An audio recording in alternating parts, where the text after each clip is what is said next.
Hi, ladies and gentlemen. Thank you so much for tuning into the COVID-19 lockdown account. Today, I've got Denise. Denise is an emotional acceptance coach. She's currently in lockdown with a husband and two kids, and well, in good spirits by the looks of things. How are you doing today, Denise? I am. I'm really good. Yeah, lockdown is doing me well. That's good. That's good. Well, I mean, today of all days, I've actually had an extremely busy day myself. It's been a bit crazy.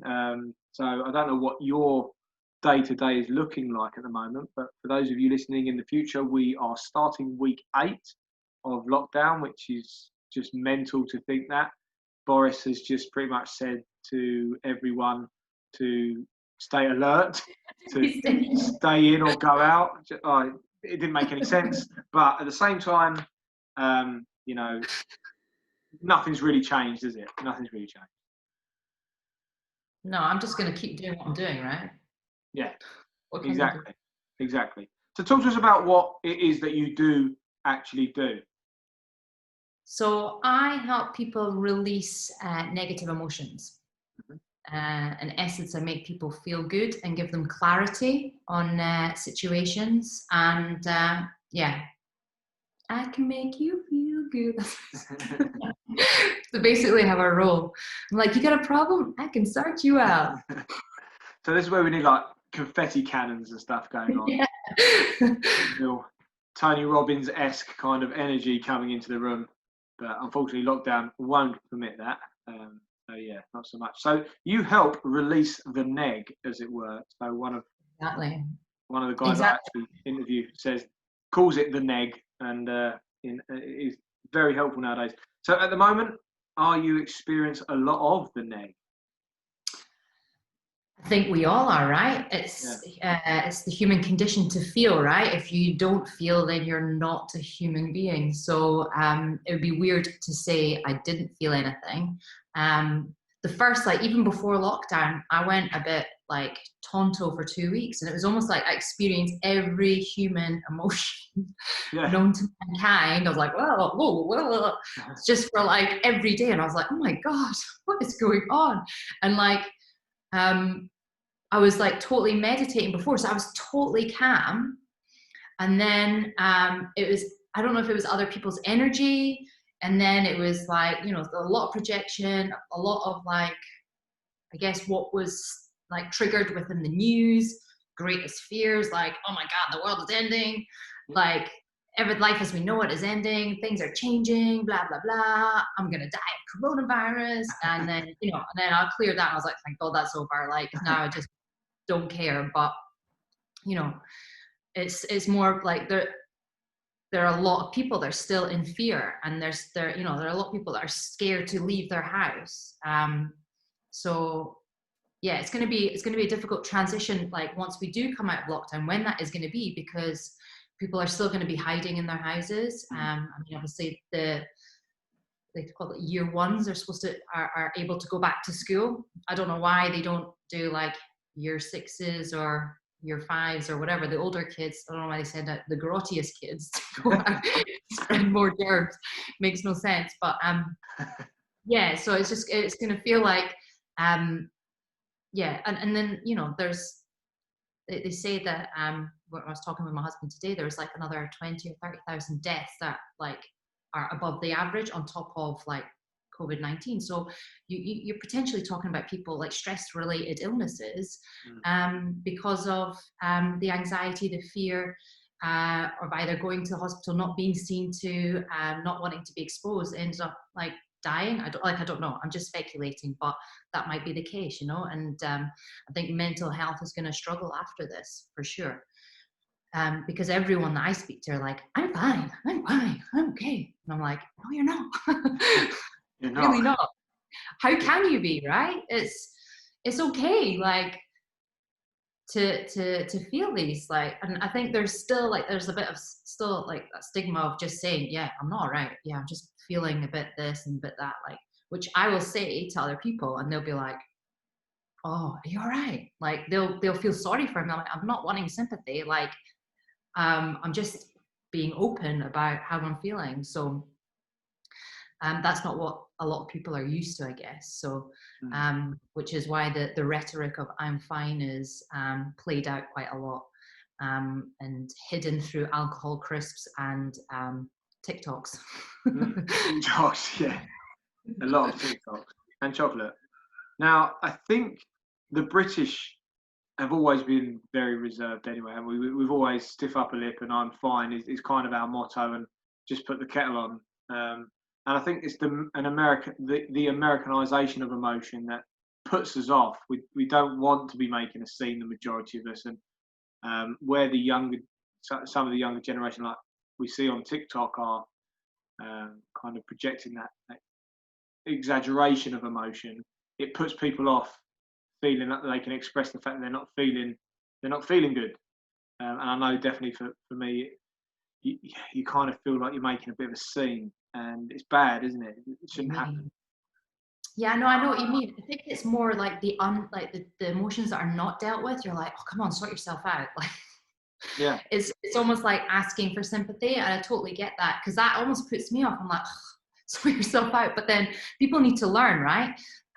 If they don't know how to process it, like emotions in itself is just a chemical reaction with your body. It's a prediction of how you're going to feel in a certain situation. It's not fact. It's not real.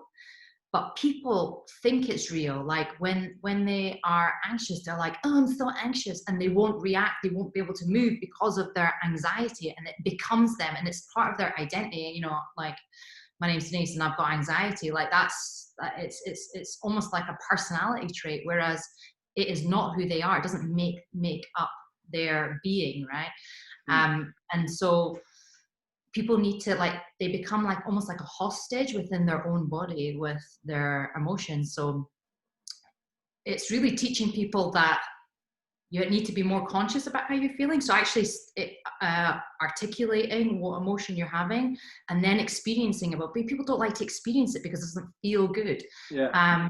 But it actually feels worse when you try and stop it versus try and feel it. So, and the outcome, obviously, with not feeling it is you see the world as a complete and utter disaster area, and everything is doom and gloom, and the Illuminati is coming to get us, and you know, we're all going to get vaccines that are going to chip us and all this sort of stuff. So it really creates a lot of fear. So people are trying to find answers to the fear, like, why am I feeling like this? It must be a reason.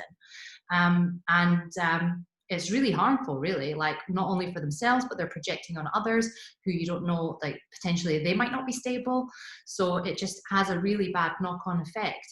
And if you're fearful of people taking away your rights, people doing this, that, the next thing, then surely you should come from a clearer space, and so you can gain clarity on the situation. But not many people can do that. That sometimes people end up becoming a victim of their situation, but that could be due to past trauma or whatever. But this really is a time where, when you have incidents in your life, and like this being one of them, this is a time for when your greatest fears come up. But that's also a time to release those greatest fears, because you're living them, right? Yeah. If you let them go, then you're no longer scared. So I mean, I've let a lot of fear go, a lot of anger go. There was a lot of just fear of being like stuck in the house, losing my freedom, like entrapment, all that, which I never really experienced before. So it was a new thing to me, and so it made me think, oh my God, is this actually happening? But then when I let go, it's like, yeah, it's fine. Even before coming in back from the shops, I'd be like washing my hands, and almost like, oh, I feel dirty, oh, I touch everything, and it was getting like quite like, oh my God. But now I just like, I don't even care. Like, I'll wash my hands, but I don't feel like I'm just like head to toe in coronavirus. So yeah, it's weird, but it's your mind playing tricks on you, right? Of course, yeah, and you go outside, and I remember the first couple of days I'd come in from, I mean, we didn't leave the house for like a week, and then one of us went shopping, and it was me waiting at the door with like gels, sprays, shoes off, getting naked and setting clothes on fire, and it was just so over the top, you know, and we was only doing what we thought was right, which was probably pushed around on social media when, to be honest, the NHS were more like, wash your hands. Probably, if you've been somewhere that it may be present, change your clothes. If you haven't, just wash your hands. And that was it. If you've been working in a hospital on the COVID-19 ward, yes, you should probably take your clothes off and boil them and wash your hands and have a shower. Okay. The same as working with uranium and other deadly, harmful, biochemicals. But no, if you've been at Tesco's, wash your hands. That's it. And I think now we're kind of getting the hang of it, but the British public definitely are getting very uneasy with it, and they're kind of starting to rebel a bit, aren't they? Yeah. Well, I mean, again, we were quite laid back at the beginning as well, because Mark had he was in Wuhan during the virus outbreak in January, right? And so I didn't know, I kind of knew to wash our hands and stuff, but again, I didn't really know what was going on. And I don't know if it was just a case of just not being interested or kind of burying my head in the sand. I don't know. But then when it kind of hit when it's made its way to UK, and I was like, oh, it's actually happening. So it's actually real. Because I guess it doesn't seem real, right? It's like watching a film. You're just watching it all unfold. And it's a new experience for everyone. So there's no right or wrong way of doing it, although there's probably better ways of doing it. But yeah. Well, I remember when it first started happening, and we got on a plane and went to New York, and it was happening. There was cases, and we were like, don't worry. And I actually managed to take advantage of it with some of the things that I do. There's ways that I could get better flight prices. I actually made an investment by shorting the S&P 500 market. So I made my flights back on the flight, which was great because I did an overnight trade on that. So, it worked out pretty well for me. And then when we was out in New York and we saw what people were doing out there, the masks on, it was everywhere, obviously, because they are Fox News was everywhere and people were really hyping it up. I started to take a bit of notice, and then when I looked around JFK Airport, which normally, when we landed, was shoulder to shoulder, and then when we went home, just the difference of one weekend where they announced cases had been found in Europe, America, Italy was going into lockdown. There was no one at JFK, and we got the weekend after was the weekend they were starting to stop flights, and then we went into lockdown in the UK.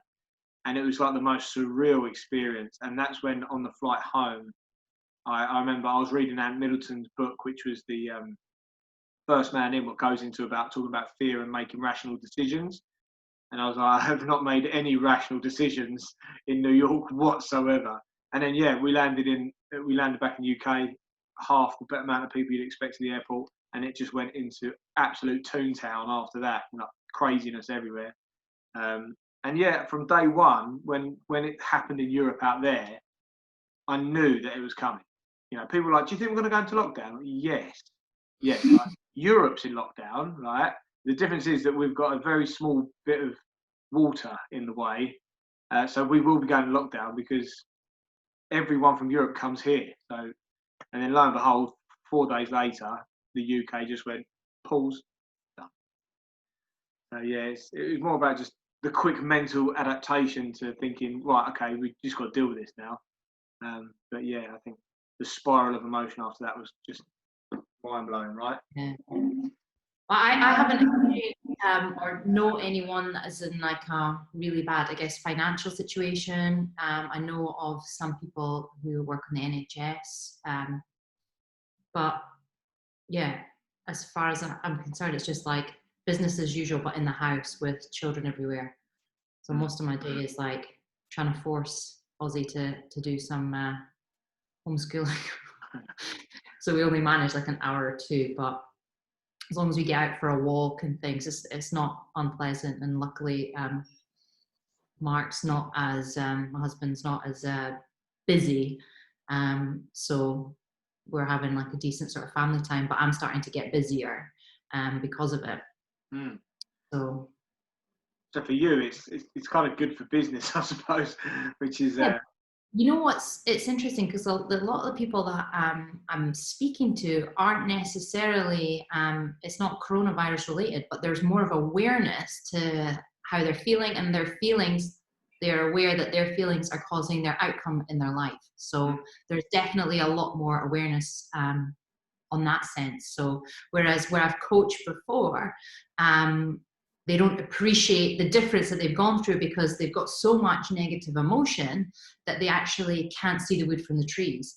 So, you know, as much as I can go in and change it, like, you know, what is the best outcome from this situation, like you're feeling, they'll say it, we get there, and then they're still like, don't see that that's really good, that they just need to keep working at it, but because it's so consuming. So I guess a lot of the people that I'm working with are not really in that sort of state, but it's very, yeah, there's definitely a lot more awareness. But I feel like now is people are getting more aware about how they're feeling because they're forced to face it, right? They can't avoid it anymore. So as much as they try to avoid it, they have to sit with it, be with it every single day, the stress of it. So, you know, and they take it out on children, on their loved ones, you know, and things are made to be difficult when they don't actually have to be that difficult. Yeah. And that's like what I try, like when I'm doing a lot of my posts on social media, I'm just trying to articulate that if you are acting a certain way, you don't, like, that is like just a whole heap of emotions. Like that's not normal, but you can change it, right? Yeah. So it's just to, again, everything I'm trying to say is just to create awareness and be like, oh yeah, that I do that. Oh right, yeah, I sometimes do that. Because it's all based on like either what I've experienced with others or what I've experienced with myself. And most people like feel similar in various degrees, right? Because you've got a set of emotions, everyone has them. It just depends on what situation they're feeling it in, right? Yeah, I find that my stress normally manifests into me going into my own mind, and I don't deal very well with big loud noises. So a 5-year-old and a 2-year-old are perfect combination with high levels of stress, being in a kind of washing machine of thought, and then suddenly that thought process being broken with a huge shrieking scream, and one of my kids jumping on my neck will normally make me kind of like build it all up, and it manifests into exactly the same thing that took me out of it. So if a loud noise takes me out, I'll then make you know, kind of I will end up shouting, you know, like, why are you doing that, or something like that, and it would be like a bellow, like the house shakes. And it's just me not being present, not really understanding what's going on. And I think a lot of us are doing that right now, you know, that easy snap. Yeah, I mean, don't get me wrong, I have done that, but I'm aware of it, and I'll apologize and then take myself away, clear it, and then come back. But what these situations are doing is making us really face the chaos that we're living in, right? So if we can clear our stuff within the chaos, it makes us like just, again, going from like head heart, like that is a balance that people don't get, right? Most people are in their head, they try and work things out, whereas your heart is where your strength lies in essence. And obviously you got to get that balance right, because one is required, like logic is required, but your heart will guide you to the strongest route for you. And in these sort of circumstances where I've cleared it, I will be in chaos and I'll get an idea. So that's when I'm like, okay, I'll try and quickly write it down, and you know, the kids will be pulling my arm. I'm like, oh, and then that is it done. As long as it's written down, then I can elaborate on it later and stuff. But otherwise, I will lose it completely. So yeah, I like, that's kind of how I've been taught to do it. It's like, okay, if someone's coming in, if someone's disrupting you, that's still a sensation, right? That's still causing you stress. That's heightening, you know, your antennas. So just be with that, and then it will pass. Like with everything, it passes. Yeah, no, yeah. Well, I've worked with you, and I've done a session with you, and I'm going to continue doing work with you, hopefully, if you'll have me. But I would love to the, have you. the things that you discover, especially when you do start paying attention about yourself as well, and things that you didn't quite know what were going on behind the scenes, it does wake you up a bit, and you think, wow, like that's why I've been doing this. You sort of think that makes sense now. I didn't know why I was doing that all the time, and now it makes sense. And it is, it does spark a lot of emotion when that happens. And you sit and think with that, and you're kind of you can deal with it quite well after that. You can see it a little bit differently, which is fantastic. I think there's a lot of time that people do need to understand their mind so much more than maybe just the emotions they throw out. And that's why I think what you do is extremely important. So let's move into just your day to day then. So for people in the future, I like to think of this as documenting a time in history that in the future people can come back to, and then see how different it is from then. So daily tasks, things that you do, what's different for you? Are you going to bury it in like a capsule? Yeah, I might bury myself in the capsule. Okay, so I really need a coffee in the morning. Yeah. Day to day, I guess I'm obviously, as you know, we used to work together. I used to be in fitness, so I mean that's always important, right? Mm.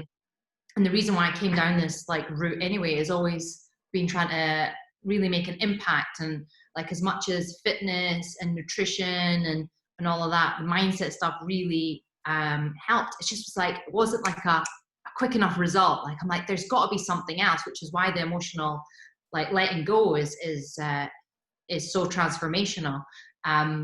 So I forgot where I was going with that. Yeah, so I always like every morning we do the Joe Wicks. If we're not doing Joe Wicks, we do we do like a standard 30 minutes of exercise, then we'll go out for a walk. So like we try and break it up at least like twice a day. And I feel like that's what a lot of people are doing way more exercise. Like if you've gained weight, that's one thing, but a lot of people have probably lost weight as well. Because they're trying to focus on their health right now because they want to be healthy and they don't want to catch the virus. And if they do catch the virus, then they want to, be as fit as they can for it. So that, I mean, I guess that in that sense, that's a good thing. People are being more reflective. I guess also, I think it's quite good as a society to be living through something like this because it's not really as bad as Second World War or the First World War. Really not. Or the bubonic plague. Not. So yeah, like it just kind of feels like a bit of a non thing. I don't know. Obviously, there's people have died, but then people die all the time. We're just not aware of it. Yeah. And it's sad that people are dying. But I mean, again, I'm not really afraid of death. I don't know. A lot of people are fearful, and they're fearing losing their loved ones. So that's something I've kind of been like thinking about processing a lot. But yeah, at the moment, all I'm doing is daily, just like really trying to search for, trying to get into my power and trying not to just let go of a lot of stuff. Like I'm just trying to practice what I preach, basically. Yeah. And just trying to create, because this is the time now is to do it when like we've hit the pause button and yeah, but we're not doing anything exciting. Like, no, sorry. That's just cool. like I actually like cleaning less. So our house is disgusting. I can't wait to get it totally gutted. Yeah. And I'm cooking less. So because the husband's here, because he's been working away. So now that he's back, he's doing some of the meals. So that's not so bad. So I've actually been doing less. Yeah. So it's not bad. I've been doing less. Yeah. I'm always at home though, because I work from home anyway. So I'm like been on perma lockdown for like the last few years. The bad thing is that if you were to go back in time and you were to say to people last year, like, the government's going to pay you like 80% of your wages, You're not going to be allowed to leave the house. There's going to be something called Disney Plus as well, and Netflix are also going to step their game right up. One bummer is there's no sport, but yeah, that's pretty much all you're going to have to do. However, everyone's going to go mad.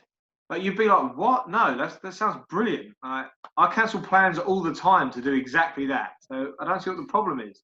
And you wouldn't be able to explain it, would you? You wouldn't be able to tell yourself that this is coming, but you're not going to enjoy it.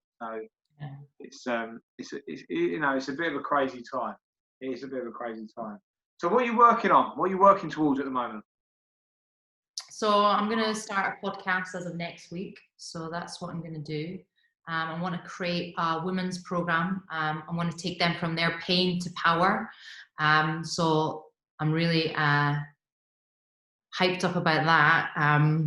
So I'm writing a accredited program. I've written some of that, and I'm just getting loads of ideas, and it just randomly popping in. So I'm not sitting down to write it. I just I've had a ton of ideas, like just the whole structure of the podcast and stuff came through today.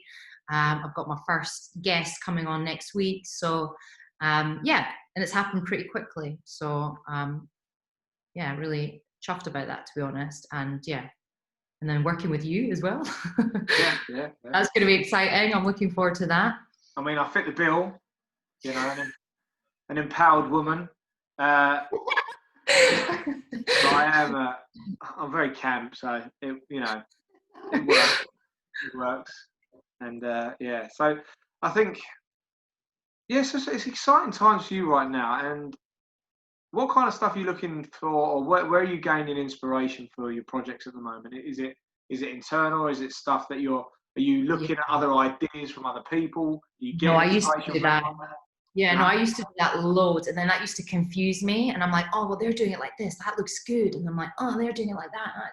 So then ended up, like, when I was doing the whole online fitness, we did a 30-day program, we did a marathon program, we did a 12-month program, and we did, honestly, covered everything from like audios to videos to everything. Honestly, it was so thorough. We did all the research. But then when you don't feel like you're good enough, and then you don't put it out there, then all of that good work is absolutely for nothing. So I'm really just taking one step at a time and really creating action. Like, I'm not actioning. So and I love, like, the whole building process, like, like yourself. I love creating, and I love building. So I'm just enjoying that, to be honest. I think what you said there is actually really important, because you've now found your niche, or your niche. I think that's what the Americans call it, niche. Yeah. It's niche. It's not a kitsch. It's a quiche. So it's niche. Anyway, we're not going to go into that. When you try and help everyone, you end up helping no one, and that's because it's so hard to have a message that hits everyone until you have a brand that's enormous. I think the only brands that stick in my mind that can actually target everyone is the Funny Whistle and I'm Loving It, which is McDonald's, or Just Do It, which is Nike. That targets everyone, but you have to be that scale. You have to be huge, and to put things into perspective, Michael Jordan turned down Nike like 3 times. He wasn't interested in Nike because they were nobody. You can imagine a world where Nike was no one. They were just like running shoes, and they were quite big, but they weren't that great.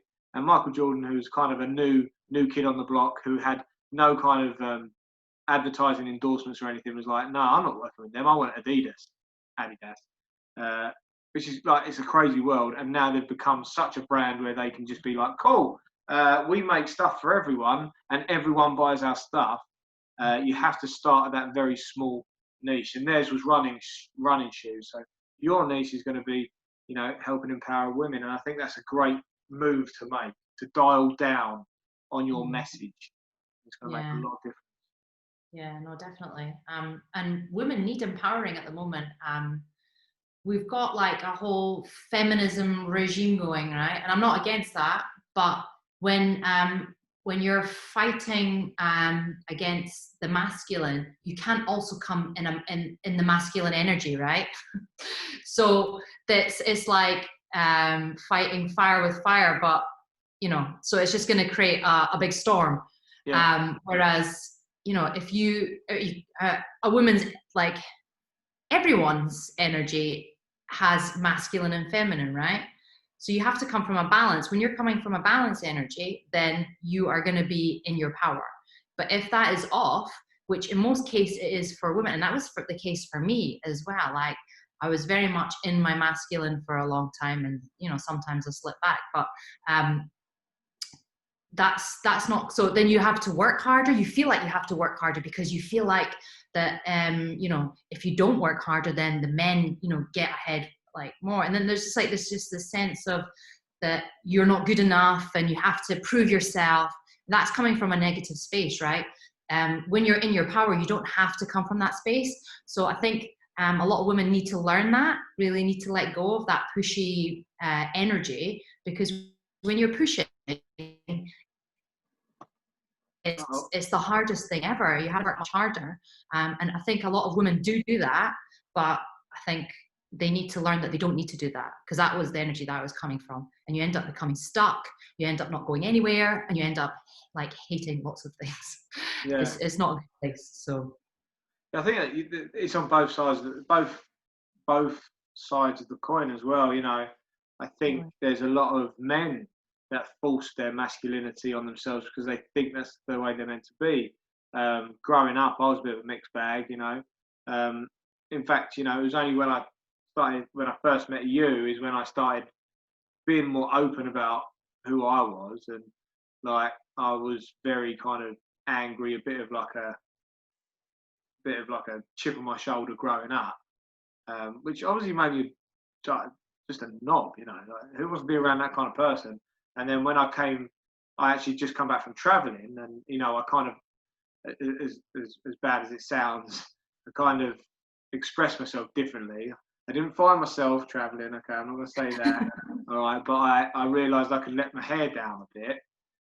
When I came to Canary Wharf after that and started working up in Canary Wharf with you guys, I was slowly becoming more and more the person I am now. And I think by the time I'd finished working at Canary Wharf, I had become who I am now. Which was just kind of goofy, bit of an idiot that liked to throw weights around and train a bit and got a bit intense sometimes when it came to rugby. But apart from that, I was just an idiot. And I've kind of embraced that. You're an idiot. I love like the way that you would just like be sitting there twiddling your ear, thinking about your next scheme, what you're doing next. I love that. Hold my arms. I have to hold my arms through the podcast to not play with my ears. You sit on your bad, isn't it? For those of you listening, by the way, yeah, I twiddle my ears a lot, so I have to actually hold my hoodie off screen. So I'll be holding under my elbows. Those of you watching, you see there, and you'll see me moving around quite a lot because I want to play with my ears, which is such an annoying habit. I've had it since I was so young, so bad. I'm actually looking forward to do the session on that, see why that comes. Yeah, one of my mum's earliest memories of me is me asking if I can take my ear on holiday with me. She said no. So, I'm really looking forward to seeing the launch of your next project and seeing about where that can go, because I've got people I'd like to recommend, people I've interviewed. There was a lady I interviewed from Mumbai the other day that I think would be fantastic for your podcast. But where can, how are you going to try and communicate to these people? How are you going to drum up interest? Who are you going to talk to? Are you going to use social media? Yeah, I think with the podcast, I'm going to interview like CEO, women directors, because what I want to get is women that are in higher positions. I want to really find out whether they're head-based or heart-based, where their energy is coming from, and what makes them successful and what makes them like thrive. And because it seems to be the case that like if there's a woman in charge, I feel like that's actually shifting, but it's almost like you're having a weaker person that won't make the right decisions because they'll be more emotional, right? But actually, when you're coming from a heart, as you know, when you cleared your heart, you make more of a grounded decision versus more of an emotional decision. So and I think like exactly like the New Zealand Prime Minister, is it Jacinta? She was very much like caring, but like strategic in what she was doing. Right? It wasn't like like bumbling along. So you could argue like whatever about the demographics and the whatever the situation in New Zealand, but the fact is, when a choice had to be made, it was made very clearly. So that's the point I'm trying to make, and with that, so I want people to recognize that it's not about what routine you do when you get up in the morning, like what you say to yourself, how many gratitude, like it's a state that you have to be in. So what state is it? You watch those gold cast videos and you see these like actors in Hollywood, and they have their story and they were having a tragic time, but they always refer to when they were in their heart, when they were true to themselves. That's when they started thriving. And that's where their power is, and they know that that's where true happiness is, was actually just accepting themselves for who they are and being okay with all those feelings. And the likes, I think it was like Anne Hathaway I watched, where she was getting like so much hate like thrown at her, but that was because she felt that hate, so it's projecting at you. So as much as you don't want to see it, you're feeling it about yourself. So the world you create is what you feel. So I think that's starting to become more, I guess, obvious when the science behind it's starting to come out as well, with the vibrations and the negative energy that you're carrying creates the world around you. So I want to really be able to kind of educate people on that and just set them free, just get them into their power, right? Everyone has power, but not everyone has access to it. So, and it's it's an amazing thing to be in your power, because you can really do whatever you want. You're like freedom, and the world's your oyster. So I definitely want to, hopefully that's what I want to be able to convey through the podcast anyway, but and just continue. I guess I do like Instagram and stuff, so we'll see what happens. I haven't gone that far in detail. Is there anything you can do on maths? Like obviously, like only short things like techniques you can teach people on maths, just educational videos about how to explore your own mind. So I was working with a business where we were teaching classes. And so, I'm thinking maybe I might do something like that, like come in half an hour, release an emotion. You might not release all of something, but you could release some of it, which is bonus, right? Better than completely stewing in it. So definitely, I'm thinking about maybe doing that as well, but we'll see. I'm not like, nothing set in stone at the moment. I'm just focusing on just creating something new, and we'll see what happens. No, well, I think it's definitely needed, and it's solving a problem. And a lot of times you'd be surprised that I get quite a few people asking me to assess a business idea. I don't know why, but they do ask me.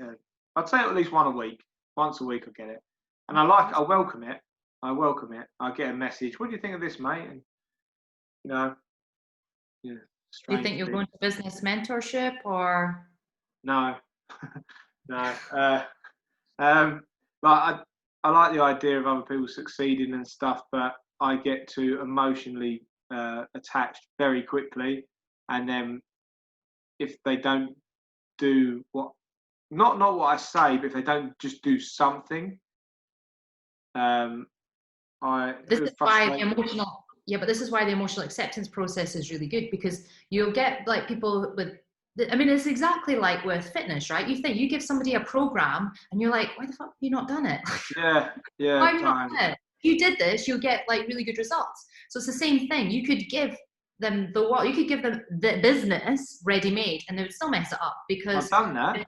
I've done it. I've given my heart and soul of 8 years business and said, we'll go into business together. You just take it over. They gave me a nominal fee. And we had a meeting the other day. Oh, they have Bonded it, but that only to their their own recognition. They take it on their own shoulders and stuff. My own emotion is the only thing that's kind of stopped me going, give me those keys back. And we're now working on kind of doing it my way again, saying, well, yours didn't work, did it? And when I gave it to you, it was pumping. It was doing really well. So yeah, it is hard to let go, and it is hard to kind of watch someone squander something that you would relish. And that's why I'd struggle doing the mentorship, being a mentor, really. And as well, I would have an element of imposter syndrome, even though people look for me to help them go from 0 to 1. Because I'm not going to help them go from 0 to 1,000. I think, well, I'm not Richard Branson. I shouldn't be helping you. But at the same time, yeah, okay, I'm in a lot better position than most business owners I know. But one of those things. And, there's people that are in a lot worse position than me that are business mentors. And I think, what are you doing? You don't know what you're doing, mate. Yeah, but it's crazy. Yeah, I mean, that's just like self-belief as well, right? So, I mean, you've actually put what you've done into practice, and so you know what works, what doesn't work. So imagine if you actually believed in yourself even more, what you could achieve. Yeah, I mean, in my own business, oh yeah, I believe I could take over the world, but I don't. I just don't believe I could then help someone else do that. I don't really want to. Yeah, but in that sense, yeah, if you wanted to, I reckon you could, because you would be able to see what was stopping them. Yeah, yeah. So that's what you need to mentor. That's I guess because that's why they do have like a lot of mindset business coaches, right? But the mindset thing, like I've had that before, and it didn't do a scrap. I felt like I was motivated, I was doing the work, but I was like, didn't feel like I was getting anywhere, and I felt a bit lost, I guess, a bit nervous about the whole thing, being seen, all of that sort of thing. These are fears that people have, so they want to get out of what they're doing, but then, like I said, that prediction of how they're going to feel when they be seen, and then if it goes wrong, it's like, oh, I knew this was going to go wrong, and so then they gonna go wrong. Back. Yeah, it always goes wrong. It's cool. You want it to go wrong because next time it might not go wrong. You want it to go wrong like 10 times, and then at 11th it didn't go wrong. Oh wow, I found out it works. That's how it works. It doesn't just go right. You're a billionaire. Congratulations. Have an island. That's not how it works. That's it. So like I do that with like clients when it comes to rejection, like dealing with rejection. Somebody that doesn't want to like train with you, like you don't need to like cry in your chips. Like just feel the emotion, let it, and then let yourself be triggered till you don't feel anything anymore. So someone's saying no to you, and it's fine, right? Yeah. I've had it all day. I've been making phone calls all day. Bang, bang. I've regressed in business through COVID-19 because I've had to put money. I've had to earn a living, I suppose. So we're selling programs at the moment. And I thought, you know what, the staff are picking up the phone, but I may as well pick up the phone. I've got time, so I'm making phone calls. And yeah, it's all right. Look, for me, 3 out of 4 are saying yes, but at the beginning it wasn't. It was 1 in 10 saying yes. So there's 9 no's. No. You just got to go. You know what? Just keep going. Build thicker skin.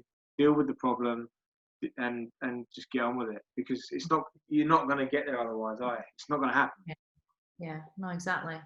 Yeah, but then, people, and, I've done it myself, become a victim of their circumstances. Well, I don't have enough time, I don't have enough money, blah, blah, blah, whatever it is. So it's, people use excuses to not feel those feelings because they don't like it.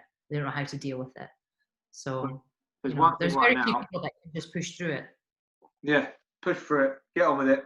There's one thing I was about to say, if there's one thing we've got right now, it's enough time. Exactly. Ain't that the truth? Yeah, true. Yeah. So Denise, for now, I'll always put links in the show notes and stuff. But for now, I suppose we can find you on the likes of like LinkedIn or Instagram or stuff like that. Yeah, I could put my Instagram handle. Mm-hmm. Cool. Where's this? I don't know. Yeah, and then I'll give you whatever link I produce later. Yeah. No worries. We'll stick those in the show notes. Now, there are a few questions that we always finish off with that I probably should have warned you about, but I didn't. I'm horrible like that. But it's just, for now, any advice that you could give other people. So I know that you normally go a lot deeper when it comes to this kind of stuff, and you allow other people to find their own answers. But if you could give anyone advice right now, what would you kind of say to them? Use this as an opportunity to really, I don't want to use the word find yourself, like it is a case of that, right? Why are you unhappy? Why are you feeling the way you're feeling? And maybe just write it down. And you know what's a good thing to do is you know, when people say journaling, and it's almost like you're writing but without thinking. If you can do that, then that's what the truth is going to start coming out. And it's essentially finding what your truth is. And a lot of people don't know their truth, or they think they do, but it doesn't stick with them all the time. So yeah, fundamentally people aren't happy. You know, when 1 in 4 or 1 in 5 of the world's population is depressed, that's an issue. So that is years of not processing your stuff. So I do, like, this is a daily practice for me, right?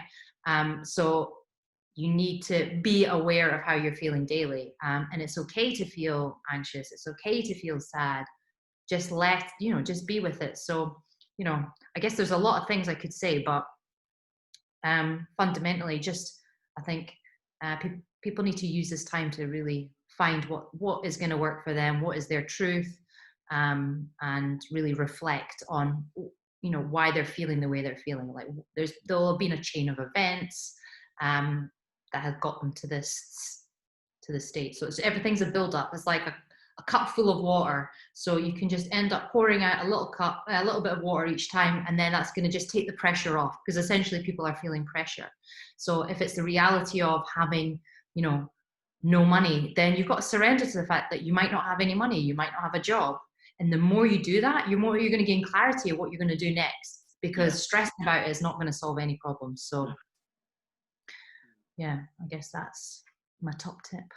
Yeah, no, that makes a lot of sense, and just being aware of how you feel is a big one, because it seems so simple, but sometimes you can't grasp the emotion that you're going through because it's taken over, and it turns into your head spinning, feeling like, and it starts affecting the way you feel physically, but that's not the way you feel mentally, right? And I've had that before. I've had to sit down in a supermarket on the floor before, because I've had just a momentarily overwhelm, which only ever happened once in my life.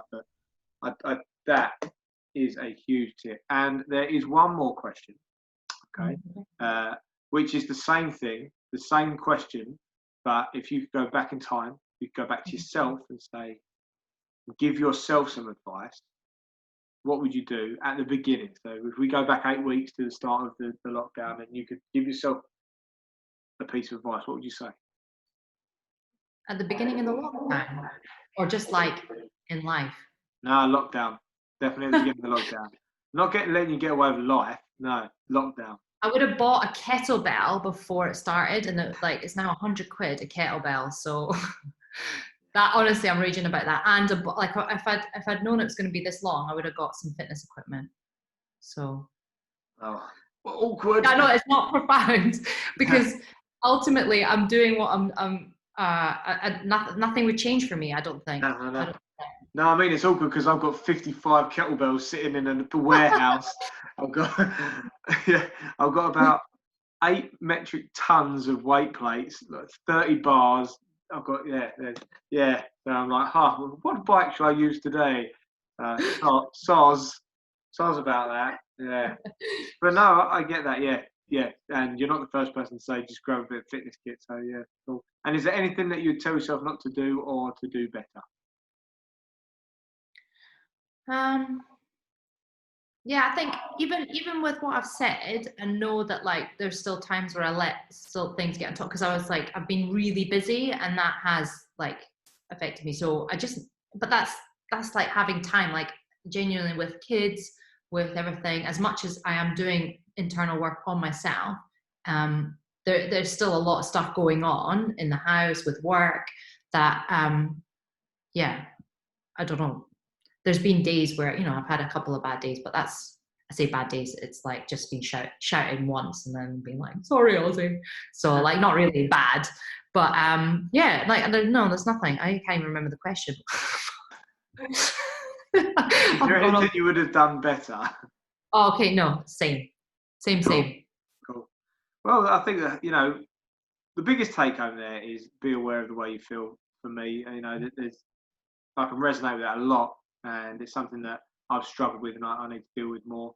And I think that if we can all just take a moment to kind of calm down when stuff does get, I know it's very hard to do that, but if you can just remove yourself from the situation for a minute and just think like, what is going on in my head and why am I feeling like this, and focus on the actual feelings and then work backwards.